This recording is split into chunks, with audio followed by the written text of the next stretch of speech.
이어지는 순서는 꼼꼼한 언론 모니터 분석으로 시청자 여러분의 현명한 미디어 소비를 돕는 제주뉴스 톱퍼보기입니다. 제주팟닷컴의 고재일 기자와 함께 하는데요. 기자님, 오늘 일간지 일면 사진을 분석하는 뷰의 세계는 팡팡뉴스의 향기가 느껴질 것 같습니다. 키워드로 분류하셨다고요? 네. 점점 코너를 소개하는 우리 박아름 아나운서님의 센스가 굉장히 많이 업그레이드되고 있다. 네, 이런 생각이 듭니다. 감사합니다. 자, 그렇습니다. 해마다 반복되는 기억의 시간이 돌아오고 있습니다. 그래서 이 기억에 어울릴 만한 일면 사진 2개를 여러분께 일단 먼저 소개를 해드리려고 하는데요. 먼저 뉴제주일보 26일자 일면 사진부터 보시겠습니다. 네, 73주년 제주 4.3 추념일을 앞두고 이 제주도 교육청에 대형 현수막이 내걸렸는데요. 4.3의 새봄, 평화로 연대하는 모두의 봄이라는 추념 문구 아마 뚜렷하게 지금 보이실 겁니다. 이게 21년 만에 이루어진 제주 4.3 특별법 전부 개정안의 통과를 축하하고 그리고 이제 제주에서 시작된 평화와 인권 그리고 상생의 새 봄이 한반도를 넘어서 요즘 많은 분들이 지금 고통받고 있는 곳이죠. 미얀마 같은 이런 좀 아시아 국가로 좀 확산되길 바라는 의미를 이 현수막에 담았다라고 하더라고요. 다음 사진은요. 재민일보 24일 일면에 나온 사진 보시겠습니다. 톱기사 관련 사진으로 올라온 건데요. 4.3을 왜곡한 표지석과 안내판들이 이 행정의 무관심으로 도내 곳곳에 방치됐다고 지적을 하고 있는 관련 사진입니다. 제주 4.3 정립연구유족회라는 곳이 있는데요. 이곳이 지난 2014년부터 2016년까지 도내 옛 경찰지서의 터에 세운 표지석이라고 하는데요. 관련 내용을 보면은 무장대를 폭도라고 지칭하는 등 무장대의 폭력만 유독 강조하는 그런 편향된 서술이 담겨서 4.3의 아픈 역사를 왜곡하고 화해와 상생의 정신을 훼손하고 있는 것 아니냐라고 이렇게 기사는 지적하고 있습니다. 네, 전체를 보지 못하고 부분만을 강조하는 편향된 기록은 아무래도 왜곡된 기억과 역사로 이어질 가능성이 높아서 우려스러운데요. 행정에서도 대책 마련이 필요해 보입니다. 다음 사진은 어떤 키워드로 고르셨나요? 네, 2장의 사진을 보면서 돌아온다라는 뜻이죠. 네. 귀환이라는 키워드가 바로 딱 떠올랐습니다. 먼저 제주일보의 지난 22일자 일면 사진부터 보시죠. 네. 국무총리실 산하 제주지원위원회 회의가 지난주 19일 12년 만에 제주에서 개최가 됐습니다. 지금 가운데 앉아 있는 정세균 국무총리의 모습이 이제 보이실 건데요. 이날 지원위원회에서는 5개 안건, 39개 세부 과제가 의결이 됐다고 합니다. 행정시장 직선제, 그리고 JDC 이사장의 도지사 추천 권한 등 어떻게 보면 제주도가 그동안 추진해왔던 내용들이 이 협의를 통과하지는 못했습니다만 제주특별자치도 출범의 취지 그리고 정책 목표를 국가적으로 지원하기 위해서 만든 지원위원회이니만큼 앞으로도 좀 제주에 자주 내려오시라. 자주 내려와서 개선책을 한번 머리를 맞대고 좀 고민을 했으면 하는 그런 바람에 이 사진을 먼저 소개를 해드립니다. 자, 이어서 한라일보 25일자 일면 사진으로 넘어가겠습니다. 사람보다 유명한 돌고래가 있습니다. 여러분 아마 아시는 분들 아실 텐데요. 바로 제돌이입니다. 제돌이 모습입니다. 제주 바다에서 자유롭게 살다가 불법 포획돼서 그동안 뭐 이제 돌고래쇼 이런 거에 이용되어 왔었죠. 그러다 우여곡절 끝에 지난 2013년 7월 방류 결정이 내려지면서 제주 바다로 돌아왔는데요. 지금 왼쪽 오른쪽 어느 게 지금 제돌이인지 약간 헷갈리시는 분들 아마 계실 겁니다. 자, 그런데 자세히 보시면은요. 오른쪽 돌고래 등 지느러미에 약간 표식이 아마 보일 겁니다. 당시 활동 상황을 모니터링하기 위해서 제돌이 등 지느러미에 숫자 1번 이렇게 표식을 남겼는데요. 이 제돌이가 지난 24일 서귀포시 대정읍 해안도로 앞 해상에서 친구인 남방 큰 돌고래와 함께 자유롭게 유영하는 모습이 카메라 렌즈에 포착됐습니다. 네, 고향 제주 바다로 귀환한 제돌이가 잘 적응하고 지내고 있어서 정말 반갑고 귀엽네요.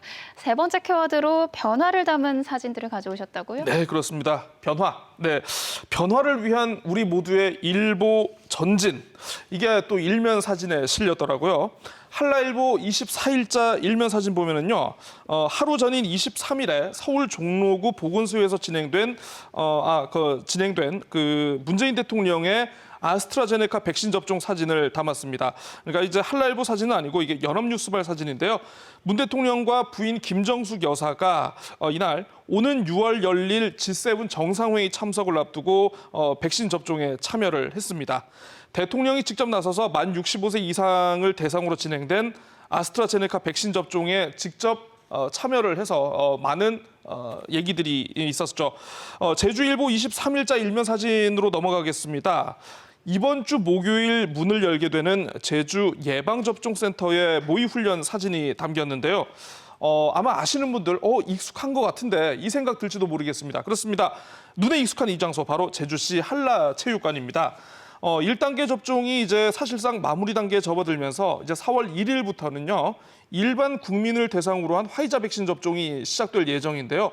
먼저 만 75세 이상 도민을 시작으로 만 65에서 75세 미만 등으로 이렇게 단계적으로 대상이 확대될 예정인데요. 이게 또 워낙 중요한 일이다 보니까 백신의 이송이라든가 준비 그리고 접종 대상자분들의 이동과 대기, 접종 그리고 이게 중요합니다. 접종 후에 이상 징후 관찰 등을 실제 사례처럼 이렇게 가정을 해서 굉장히 긴장되게 점검을 했다라고 하네요. 네, 변화를 위한 첫걸음에 모두가 잘 동참해 주시면 좋을 텐데요. 모쪼록 접종이 잘 진행돼서 하루빨리 일상으로 돌아갔으면 합니다. 계속해서 기사의 이면을 짚어보는 기사의 탄생 이어갑니다. 오늘은 어떤 기사를 가져오셨나요? 네, LH 임직원들의 신도시 부동산 투기 의혹이 제기된 이후에 많은 국민들께서 아마 이 공직자, 특히 고위공직자의 재산 내역에 대한 관심이 굉장히 지금 커지고 있습니다. 이런 가운데 지난 25일이었습니다. 정부 공직자윤리위원회가요. 관보를 통해서 고위공직자 재산 변동 사항을 게재했는데요.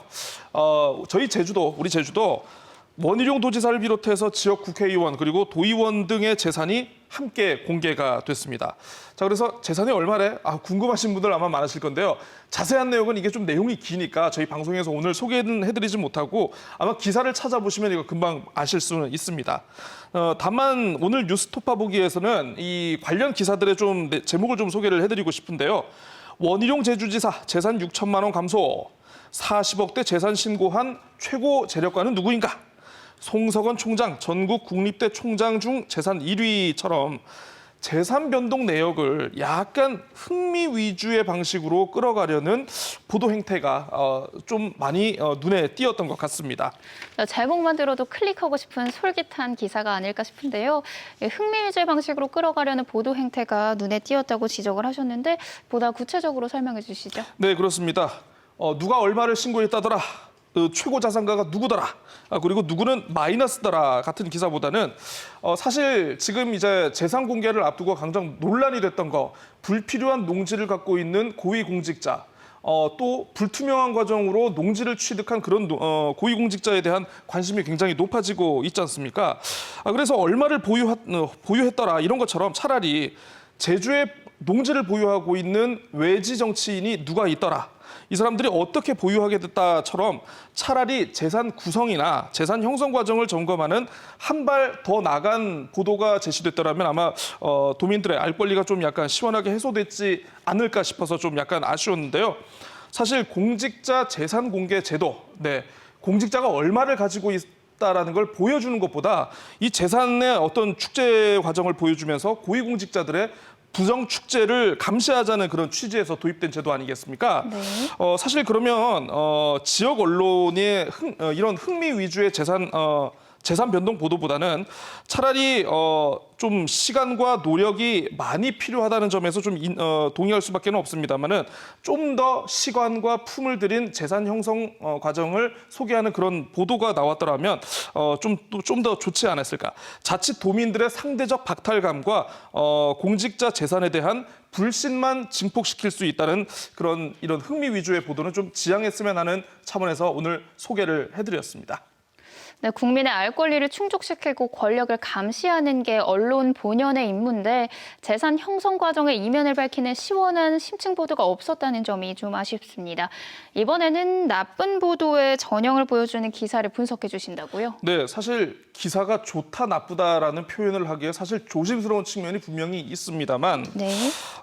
저희 뉴스 토파보기에서 예전에 한번 다룬 기억이 있습니다. 한 대형 포털이 지역은행을 인수한다라는 그런 근거 없는 소문이 기사화가 되면서 한때 해당 은행의 주가가 많이 뛰었다는 소식 한번 전해드린 적이 있는데요. 네.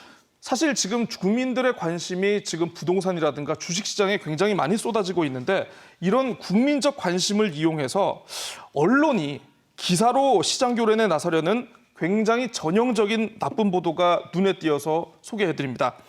경제일간지인 파이낸셜 뉴스가 지난 25일자에 전한 기사인데요. 드림타워의 카지노 입점, 롯데관광개발 주가 오르나 이 보도입니다. 이런 내용을 담았습니다. 드림타워 카지노를 확장 이전하는 안건이 도의회를 통과하면서 저평가된 주가에도 긍정적인 영향을 미칠 것으로 예상된다.